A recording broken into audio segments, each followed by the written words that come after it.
Act 3, Scene 3 is a really, really short scene, but it is important in the play as a whole. As the play opens, we see the two murderers who are waiting for Banquo, and they're joined by a third who says that he's also been hired by Macbeth. They hear the horses approaching, and Banquo and Fleance enter. The murderers attack and successfully kill Banquo, but Fleance manages to escape. The murderers leave to report back to Macbeth.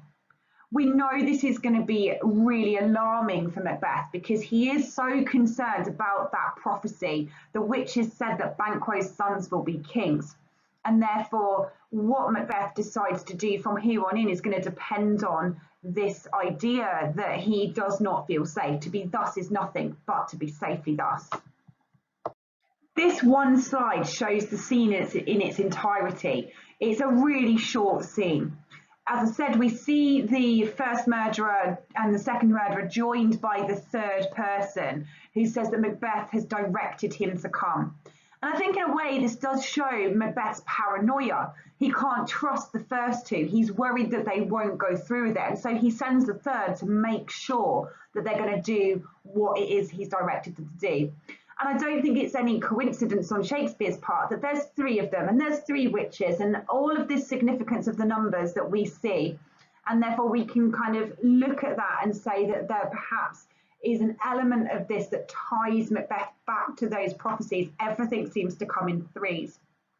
Very quickly, we hear the horses and Banquo is approaching. And he asks to be given a light. Just give us a light there, hurry. And I think there is, again, a point to pause and talk about the fact that obviously with light, we associate that with hope, with daytime and with God. And it's almost like, you know, that presence of the supernatural, the presence of the evilness that is surrounding him makes him, just beyond the fact that it's dark, makes him actually figuratively want to reach out for light. And then as they come into the scene, Banquo comments that it will be rain tonight. And we need to remember that we've associated rain and storms with the witches. If we think back to that Act 1, Scene 1, when they say, when are we going to meet again, in thunder, in lightning, or in rain? And this is the third time that we've seen them. And we've seen them in the thunder, and we've seen them in the lightning, and now we're going to be seeing them in the rain. So there is an element that there is an evil supernatural feel to this very short scene. As the murderers attack Banquo, he cries out to his son to fly, to run, to try and get him to escape. Again, that repetition of the three, fly, fly, fly. And then he says, thou mayst revenge, O slave. And this is a really important concept. We see it in Hamlet as well, when Hamlet's father, who has been killed, comes back and asks Hamlet to revenge his death, to make sure that justice is served. And Banquo's asking Fleance to do the same. He's saying that Fleance needs to avenge his death. And then the last bit of note really is that line from the third murderer where he says, there's but one down, the sun is fled. And because Shakespeare is to be performed, you know, Shakespearean plays are written to be performed rather than to be read, there is that deliberate homonym there. The word son, although it's spelled S-O-N as in Banquo's son, his child has fled. Obviously, when we're listening to it, we could associate that with the idea of sun, as in the sun has fled. And with that imagery, the idea of light and God and goodness again has fled. There is now no good light. There is now no God left in Macbeth's life, that it has fled with this final action.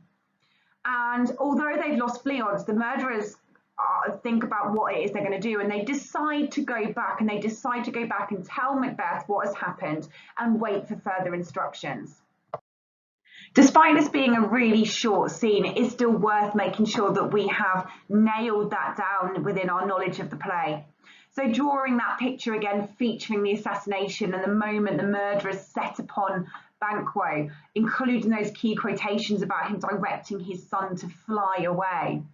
Think about, how would you direct it? Where would you have the murderer stood? How would you have that light that is brought in when Banquo arrives on the stage? And at what point maybe would you put that light out?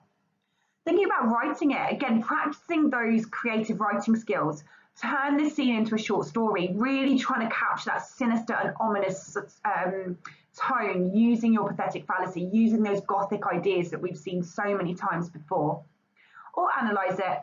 How does Shakespeare create a frightening atmosphere at this point in the play? Again, thinking about the stage directions, thinking about the imagery, the idea of rain, the idea of light and dark, and just those ways that Shakespeare is conveying his ideas across to the audience.